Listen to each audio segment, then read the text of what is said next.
नमस्कार दोस्तों, आज एक बहुत ही स्पेशल वीडियो में आपका स्वागत है। हमारे साथ एक पब्लिक रिप्रेजेंटेटिव, आपके इलेक्टेड पॉलिटिशियन मौजूद हैं जिनके साथ हम कुछ सवाल करना चाहेंगे। ये हैं दिल्ली के एजुकेशन मिनिस्टर और deputy chief minister Manish Sisodia ji. तो मनीष जी, सबसे पहले मैं आपसे सवाल करना चाहूंगा। मैं अभी गाड़ी में आ रहा था, यहाँ पे इतना पोल्यूशन है, बिल्कुल गैस चेम्बर बन चुका है, रास्ता भी नहीं दिखाई देता। बिल्कुल।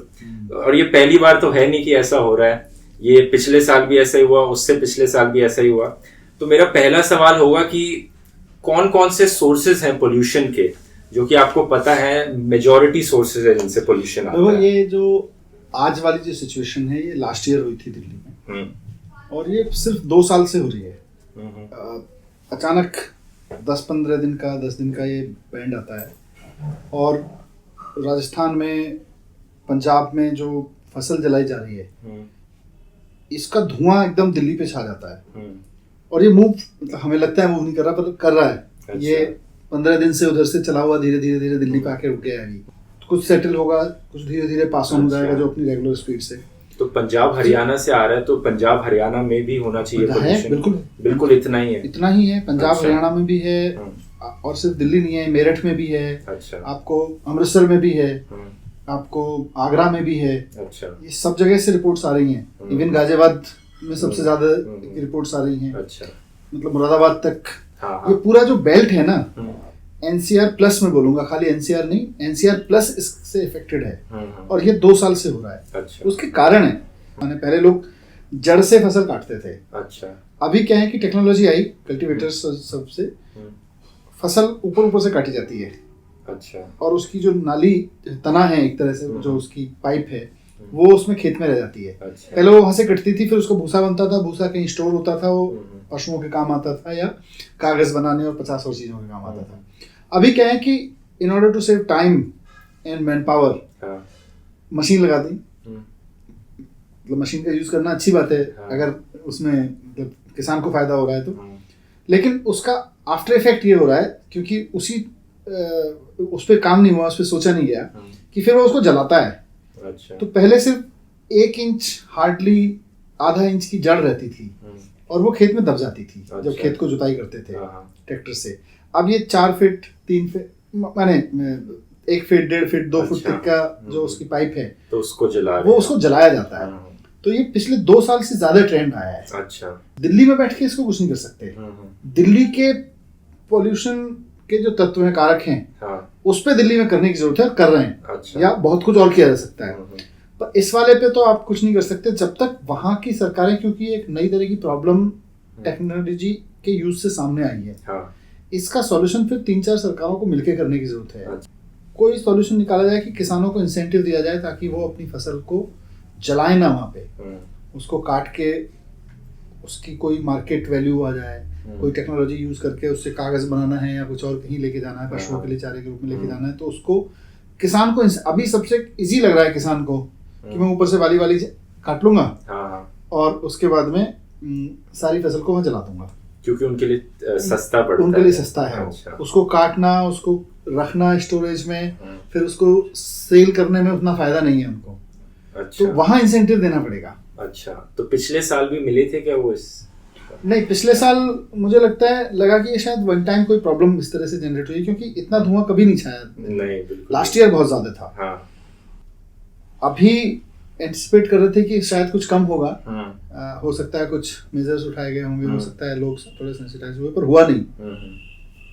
तो क्या हम ये समझे कि क्योंकि फील्ड्स जलाने की वजह से प्रॉब्लम आ रही है, तो ऑड इवन आप लाएंगे, उससे कोई ज्यादा फर्क पड़ने वाला? इसमें ऑड इवन से कोई फर्क नहीं पड़ेगा। ऑड इवन से थोड़ा सा, अभी दिल्ली में जितना प्रॉब्लम हो रही है लोगों को, तो जो सिचुएशन है उसमें थोड़ा सा राहत इजी मिल सकता है। अच्छा।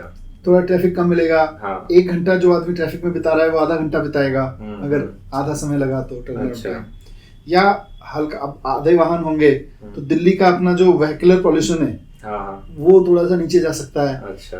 पर ये जो ब्लैक चारों तरफ घूम रहा है, इसमें नहीं फर्क पड़ेगा। तो क्या ये प्लान में है कि ऑड इवन लाया जाए? नहीं, ऑड इवन प्लान में है, बिल्कुल है। अच्छा। देखिए, अब हम लोग तो, मेरे पास में आवरली डेटा एनालिसिस हो रहा है, टीम्स लग रही हैं पूरे दिल्ली में, कहाँ के स्टेशन पे कितना ये है। तो इसका जो PM10 और PM2.5 जो मेंटेन करते हैं, तो इसकी एक लिमिट है, एक ब्रॉडर अंडरस्टैंडिंग साइंटिफिक लिमिट तय की गई है कि अगर ये 500 क्रॉस करता है तो सीवियर कंडीशन और अल्ट्रा सीवियर कंडीशंस होंगी, तो ये ग्रेडेड स्टेप्स हैं। तो उसमें स्कूल बंद करना, कल इट वाज नियरिंग 500, तो हम लोगों ने डिसीजन किया कि अभी प्राइमरी 450 के करीब था, 436, तो हम लोगों ने प्राइमरी स्कूल बंद किए। आज जब मैं सुबह देखा कि डेंसिटी और बढ़ रही है, और मैंने एक दो बच्चों को सुबह यहाँ देखा, गाड़ी में जा रहे थे स्कूल बस में, वो वोमिट कर रहे थे। अच्छा, तो आई फेल्ट कि यार डेटा वेटा बाद में देखते रहेंगे, छुट्टी करा दो। काफी सारे पोल्यूशन मीटर्स लगे हैं दिल्ली में, तो कईयों ने तो 999 जो मैक्सिमम लिमिट है वो भी टच कर ली थी। तो आप ये कैसे डिसाइड कर रहे हैं कि 500 कहाँ पे आया? ये लोकलाइज देख रहे हैं या सबकी एवरेज ले रहे हैं? एक्यूमुलेट करते हैं सर, सबका लिया और सबकी एवरेज। और भी बहुत सारे फैक्टर्स हैं, गैस का कितना है, गैस के अंदर कितना है, पॉल्यूटेंट कितना है, डस्ट कितना है, कार्बन कितना है, अच्छा, नॉक्स कितना है, ये सारा एक एक चीज कैलकुलेट होके आ रही है। अच्छा, तो उससे आप डिसाइड करते हैं कि हाँ, कौन सी स्टेप लेनी है। आज की सिचुएशन और ज्यादा खराब हुई है कल से, तो अब इसीलिए और स्टेप्स ले रहे हैं। कंस्ट्रक्शन बंद करा दिया। अभी मुझे लगता है और एक दो डिसीजन, अभी चीफ मिनिस्टर साहब एलजी साहब की मीटिंग हुई थी, उसमें कंस्ट्रक्शन साइट बंद करना, ट्रक्स को एंट्रेंस बंद करना, क्योंकि है क्या कि वो काला धुआं है और इधर से मान लीजिए डस्ट भी उड़ रही है, तो वो और ज्यादा एक्यूमुलेट होके होता है। काला धुआं खाली है, हल्का रहेगा, तो वो उड़ने के चांसेस ज्यादा हैं उसके, तो इसलिए डस्ट को रोकना भी जरूरी है। तो ये एक सोल्यूशन हो गया OD1। तो आर्टिफिशियल रेन की भी आपने बात की। आर्टिफिशियल रेन के लिए हमने कहा है भारत सरकार को, क्योंकि आर्टिफिशियल रेन हम लोग तो कर नहीं सकते। क्यों? मतलब दिल्ली सरकार तो कैसे करेगी, क्योंकि जो भी टेक्नोलॉजी है एयरफोर्स के पास में या मैट के पास में, it's not kids play. Artificial helicopter में पानी भर लो और उसको, हाँ, वो सारी चीजें कर सकते हैं। इसीलिए हमने कहा कि भाई आप इन सारे विकल्पों पे विचार करिए, कुछ कॉस्ट बेयर करनी है, that is ready to bear the cost. अच्छा, तो आप maybe share the costs. तो इस पे अभी भी बात चल ही रही है। हाँ, तो अगले साल ऐसा ना हो, उसके लिए आई होप कि इस बार फिर तीनों राज्य, दिल्ली, हरियाणा, पंजाब और फिर सेंट्रल गवर्नमेंट मिलके अभी से इस पे कोशिश करेंगे कि देखिए, क्रॉप बर्निंग अगर नहीं रुकी तो अगले साल भी होगा। अच्छा, मतलब ये मेरे और ऐसा नहीं हो सकता कि साहब पंजाब में और हरियाणा में क्रॉप बर्निंग होगी और उसको आप किसी ऐसे रूट से डाइवर्ट करके पहाड़ों से निकाल के कहीं ले जाएंगे। नहीं आएगा तो फिर वो दिल्ली में। तो मानते हो आपकी 80-90% जो प्रॉब्लम है पोल्यूशन की, क्रॉप बर्निंग ही आज की तारीख में? ये जो 10-15 दिन का बैंड है, दिल्ली अपने आप में पॉल्यूटेड शहर है, और यहाँ वेहिकुलर पॉल्यूशन का 30% है, 70% अदर सोर्सेज हैं, जिसमें कंस्ट्रक्शन साइट्स का है, जनरल डस्ट का है, ये सब भी है।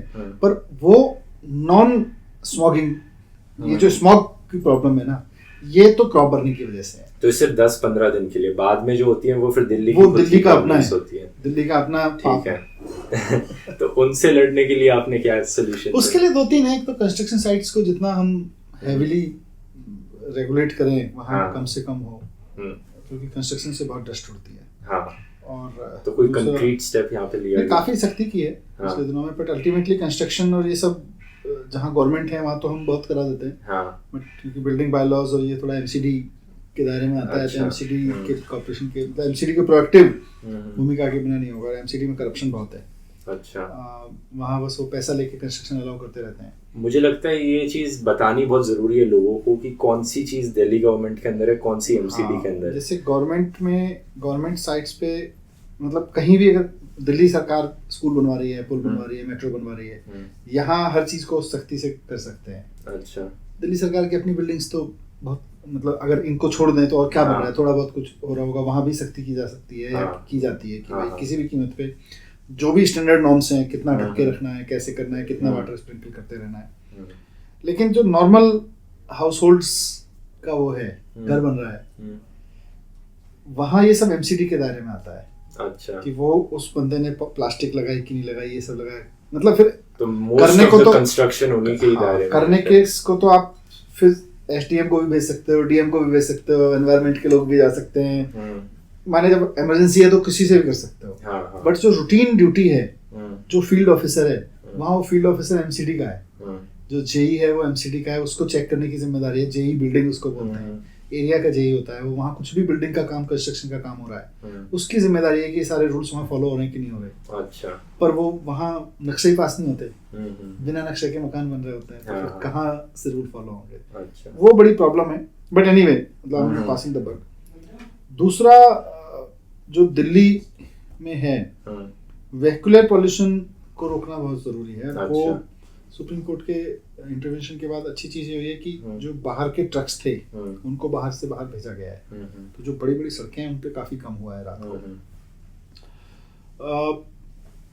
मैं समझता हूँ कि हमने कुछ ऐसे इनिशिएटिव लिए हैं, जैसे बैटरी कार्स को प्रमोशन देने का दिल्ली में। अच्छा, किस तरह से प्रमोशन दिया आपने? उनको स्कीम्स लाए हैं बहुत सारे प्रमोशन, मतलब जो इंसेंटिव स्कीम्स हैं, लोग बैटरी कार खरीदें, इलेक्ट्रिक कार्स खरीदें, तो वो जितना electric vehicles, three wheelers, bike, ये सब खरीदें, तो उनको प्रमोट कर रहा है। अच्छा। और ये पॉल्यूशन हम एनवायरनमेंट डिपार्टमेंट की तरफ से ही उनको इंसेंटिव्स दे रहे हैं। अच्छा। तो उससे बढ़ेगा। क्या जनरल कंज्यूमर को भी इसमें कोई इंसेंटिव है अगर वो इलेक्ट्रिक कार खरीदे? है मतलब जो कार आपको मार्केट में सपोज 2-3 लाख रुपए की मिल रही है, वो अगर आपको 1.5 लाख रुपए में मिलेगी, या जो टू व्हीलर आपको मार्केट में, जो इलेक्ट्रिक टू व्हीलर्स हैं, वो मार्केट में नॉर्मल रेट पे आप इंडिपेंडेंट जाओगे, आपको 10 स्कूटर्स में से एक चुनना है, तो एक 50,000 का है, एक 55,000 का है, एक 40,000 का है। फिर अचानक आपको पता चलता है एक बैटरी है जिसकी कॉस्ट तो 40-50 हजार है, पर वो आपको 20,000 में मिल रहा है, तो अचानक आपको बड़ा इंसेंटिव मिलता है। फिर आप डीजल वाले की, पेट्रोल वाले की जगह, स्कूटर की जगह आप ये लेके आते हैं। तो ये इंसेंटिव्स कहाँ देख सकते हैं? ये तो खूब मिल रहे हैं यहाँ दिल्ली में, खूब रहते हैं। अच्छा। पर हमारे एनवायरनमेंट डिपार्टमेंट के वेबसाइट पे मिल जानी चाहिए। अच्छा, ठीक है। मतलब रेगुलर हो रहा है ये। तो लोगों को अगर ये देखना है तो वो एनवायरनमेंट वेबसाइट पे जाके, डिपार्टमेंट की वेबसाइट पे जाके किस तरह के आप 2-3 चीजें हैं। सोलर प्रमोशन के लिए भी हमने पॉलिसी, आपने सोलर पैनल के लिए भी ऐसी इंसेंटिव? मेरे अपने घर में सोलर लगा हुआ है। अच्छा। और तो दिल्ली में हर एक आदमी के लिए है इंसेंटिव। हाँ, तो यहाँ हम लोगों ने जब किया है, तो मैं इसलिए भी कहना चाहता हूँ क्योंकि बात सिर्फ इंसेंटिव की नहीं है। सरकारी घर है, काफी बड़ा साइज है इसका, काफी कंज्यूम होता है, लोग खूब रहते हैं, खूब कंजम्पशन होता है, उसके बावजूद इतने बड़े घर का 2,000 रुपए का बिल आता है। अच्छा। कभी 400 रुपए का बिल आता है। हाँ। कभी 600 रुपए का बिल आता है, मैक्सिमम 2,000 का है। वजह उसकी यह है कि हमने सोलर पैनल लगा रखा है।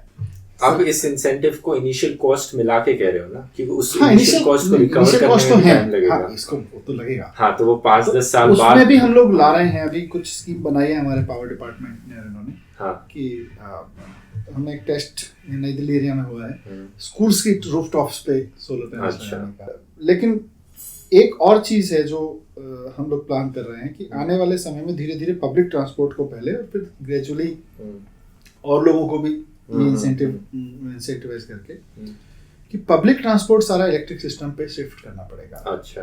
आने वाले समय में। तो इसकी कोई डेट है सेट? डेट आपने कोई डिसाइड करी? नहीं, अभी इसको सारे को स्टडी करवा रहा हूँ। अच्छा। तो स्टडी फेज में है कि मैं कई एक्सपर्ट से भी बात कर रहा हूँ कि तो 4-5 साल में अगर कोई टारगेट रख के हम इस तरह का चलें, पर वो मैं फिजिबिलिटी स्टडी करा रहा हूँ कि कितने साल में हो सकता है, वो एक बार आ जाए कि उसके लिए कितना पैसा चाहिए। अच्छा। साथ साथ मैं चाहता हूँ आने वाले समय में ओला, उबेर, ये सब अपने आप को स्विच कर लें। अच्छा, इलेक्ट्रिक में तो उनको भी इंसेंटिवाइज करना पड़ेगा। अच्छा। तो एक प्राइवेट कार 2 घंटे चल रही है, वो उतना तो इसलिए उसकी चिंता नहीं है अभी ज्यादा। हाँ। चिंता इसकी है कि जो टैक्सी है वो 18 घंटे चल रही है। हाँ। और वो शहर में तो 18 घंटे, अगर मैं 18 घंटे वाली चलने वाली टैक्सी को अगर मैं किसी तरह से इंसेंटिव देके उसको प्रमोट करके इलेक्ट्रिक पे ले आया, तो मैं एक साथ 9 कार का पॉल्यूशन कम कर रहा हूँ शहर में। तो वो हम लोग वर्कआउट करने की कोशिश कर रहे हैं कि किस तरह से शहर की पब्लिक ट्रांसपोर्ट को पहले हम इलेक्ट्रिक सिस्टम पे ले आए। काफी अच्छा आइडिया है। ऐसी मेरी कुछ और लोगों ने भी सजेशंस दी थी, मैं वो पढ़ना चाहूंगा। आप बस ये बताइए कि वो कितनी फीजिबल है, या पहले कर चुके हैं कि नहीं कर चुके हैं। ठीक है। एक किसी ने सजेस्ट किया कि आप जो ओपन लीव्स की बर्निंग हो रही है उसकी जगह पे उन्हें रिप्लेस करने के लिए लोगों को बायोमास स्टोव्स बांट दें। उससे एक कंपनी के हैं, मैं बाद में बता दूंगा आपको कौन सी कंपनी है, जिससे कि 50% रिडक्शन हो जाएगा जो बर्निंग लीव्स की वजह से हो रही है। क्योंकि ठंड में लोग पत्ते जलाते हैं जो होमलेस लोग हैं। तो ये आपको लगता है पॉसिबल है करना? पॉसिबल है, लेकिन आपको अभी देखो एक पत्तियां जलाने का काम 2 तरह से हो रहा है। एक तो जो सफाई कर रहा है, नेवी नगर निगम कर रहा है, जो भी बॉडीज कर रही हैं वो इकट्ठा करते हैं पत्तियां। अब उनको उसको रिसाइकिल करना है कहीं ले जाके, वो रिसाइकिल की जगह वहीं उसको सबसे आसान है कि वो जला देता है। वो बायोमास से नहीं होगा, नहीं वो let's be practical, read of वो अपने उसके एजेंडा में है। वो उसकी ड्यूटी में शामिल है कि वो उस पत्ती को वहां से इकट्ठा करेगा, उसको लेके जाएगा। वो बिकती है, बहुत लोग यूज करते हैं उसको। अच्छा। उसके बावजूद उसमें मतलब वो मजा नहीं है उनको लगता है यार कौन करता रहेगा, इसको छोड़ दो, वहीं जला देते हैं। अच्छा। तो मोहल्ले पड़ोस में बहुत जगह जो ये लीव बर्निंग है वो इसलिए होती है। अच्छा। दिल्ली में बहुत कड़ाके की ठंड जब पड़ती है तब कुछ लोग इसको जलाते हैं। वो बहुत छोटा परसेंटेज है। अच्छा। अगर आप स्केल को देखें आज, मैं ये नहीं कह रहा कि उससे नुकसान नहीं हो रहा है, पर आप तुलना करें तो ये जो लेथार्जिक एटीट्यूड है कि एमसीडी वालों को उठाना था या किसी को उठाना था, जनता अभी मतलब आम आदमी भी खूब करता है, ये गर्मी वाला बर्निंग बहुत कम है। वो एक बहुत पर्टिकुलर पीरियड आता है, शायद 10-12 दिन का वो होता होगा कि लोग जहां तहां आपको खूब चारों तरफ बैठ के आग तापते हुए मिल जाएंगे लीव बर्निंग से। वो बहुत छोटा समय के लिए है, छोटा सेक्शन है। अच्छा। पर वो इतना सिग्निफिकेंट सबसे ज्यादा जो बर्निंग हो रही है वो इकट्ठा कर करके उसको तो डिस्पोज करने के क्रम में हो रही है। ठीक है। एक बहुत ही स्ट्रॉन्ग सजेशन है कि आने वाली जितनी भी डीजल कार्स हैं उनकी सारी रजिस्ट्रेशन बैन करा दो। जितनी गाड़ियां हो गई बस उतनी हो गई दिल्ली में। दिल्ली में ये बैन किया था के बाद। अच्छा। पर उसका फ्लिप साइड ये है कि तुरंत, क्योंकि जिसको डीजल कार खरीदनी है उसको लिए यहाँ से खरीदना, नोएडा से खरीदना, यहाँ से खरीदना, गुड़गांव से जाके खरीद लेंगे, बराबर ही है। तो दिल्ली के डीलर की तो बिक्री बंद हो गई, नोएडा की या गुड़गांव की, फरीदाबाद की नेबरिंग जो सिटीज हैं उनके डीलर की तुरंत बढ़ गई। बिकॉज ये जो सॉल्यूशंस हैं ये आइसोलेटेड लोकेशंस पे, जैसे सिंगापुर है, सराउंडेड बाय वाटर है, आप कर सकते हो। या किसी सिटी की फेंसिंग इतनी जबरदस्त हो, यहाँ तो एडमिनिस्ट्रेटिव बाउंड्री छोड़ दो तो आपको आइडिया नहीं लगेगा कि आप नोएडा में की दिल्ली में, आप फरीदाबाद में की गुड़गांव में की दिल्ली में, तो लोग वहां से खरीद के घूमते रहेंगे तो आप क्या करोगे। ठीक है, समझ में आ गया। या तो फिर हमें कुछ बड़े डिसीजन हमें नेशन वाइड लेने पड़ेंगे। अच्छा। आपको अगर डीजल व्हीकल्स बंद करने हैं तो ये नेशनल डिसीजन होना पड़ेगा। ठीक है, वहाँ आपकी फेंसिंग, डीमोनेटाइजेशन जैसे। हाँ, तो डीमोनेटाइज द डीजल, तो उसके लिए कोई शब्द कॉइन करना पड़ेगा, फिर कॉन्सेप्ट लाके करना पड़ेगा। लेकिन ठीक है, मतलब मैं सोचता हूँ मान लो गुड़गांव भी बंद कर दिया, नहीं ये ठीक है, गुड़गांव से 10 किलोमीटर दूर किसी कस्बे में कोई डीलर बैठा होगा, आप गुड़गांव की भी तो कोई बाउंड्री होगी ना, गुड़गांव डिस्ट्रिक्ट में कर दोगे आप, तो दूसरे डिस्ट्रिक्ट में कर लेगा वो। सो ये होगा। आप इस गाड़ी ऐसी चीज नहीं है कि आदमी दिल्ली से खरीदेगा, वो 50, अगर उसको डीजल व्हीकल ही खरीदना है फिर आप दिल्ली में कहाँ पकड़ते फिरोगे। It's not possible. बिल्कुल। या तो आप बैन करें, मतलब दूसरा प्रिंसिपल जो आप बोल रहे हो, ये फिर बैन हो। अच्छा। फिर ये कॉन्शियस डिसीजन होगा। अच्छा। कि आज से आप दिल्ली में डीजल व्हीकल बैन कर रहे हो। लेकिन तो एंट्री भी एग्जिट भी अलाउड नहीं है। फिर आपको एंट्री एग्जिट, फिर लिटिगेशन। अभी क्या है कि आधे से ज्यादा ट्रक्स जो कूड़ा उठाते हैं, जो सब्जी लेके आते हैं, वो सब इसी पे चलते हैं। मतलब ट्रक्स तो आपके डीजल पे चलते हैं। आप जैसे ही दिल्ली में ट्रक्स को अलाउ कर रहे होगे और किसी बेचारे ने जिसने 10 लाख 5 लाख 15 लाख की डीजल व्हीकल खरीदा है, नोएडा से खरीदा है, उसको आप एंट्री बैन कर रहे होगे, वो कोर्ट जाएगा। सो ये नेशनल लेवल के डिसीजन है। ये कोई आप किसी एक दिल्ली, गुड़गांव, फरीदाबाद के बेस पे नहीं ले सकते। तो माने मैं इनके प्रैक्टिकल एस्पेक्ट्स पे बात कर रहा हूँ। रोमांटिसिज्म में तो कुछ भी कर सकते हैं, बिल्कुल बिल्कुल, but idea to control the pollution, उसमें रोमांटिसिज्म चलेगा नहीं, उसमें प्रैक्टिकल होना पड़ेगा। सही बात है। तो ये था पॉल्यूशन का। अब आगे बढ़ते हैं। एजुकेशन में मैंने सुना है आपके में बहुत काम चल रहा है। मैंने ये भी सुना है कि जो क्रिटिक्स हैं, बीजेपी सपोर्टर्स भी, वो भी मानते हैं कि एजुकेशन में तो बहुत काम कर रहे हैं मनीष जी। तो उसमें मैंने कई सोशल मीडिया में फोटोज देखी कि बड़े बड़े स्कूल बना रखे हैं और काफी स्विमिंग पूल्स भी बना रखे हैं, फील्ड्स भी बना रखी हैं। ये फोटोज देखने को मिलती रहती हैं। लेकिन मेरा ये सवाल है, ये ऐसा भी तो हो सकता है ये सिर्फ गिने चुने 4-5 स्कूल ऐसे कर दिए हों और बाकी स्कूलों में इतना अच्छा काम नहीं हो रहा। देखो अभी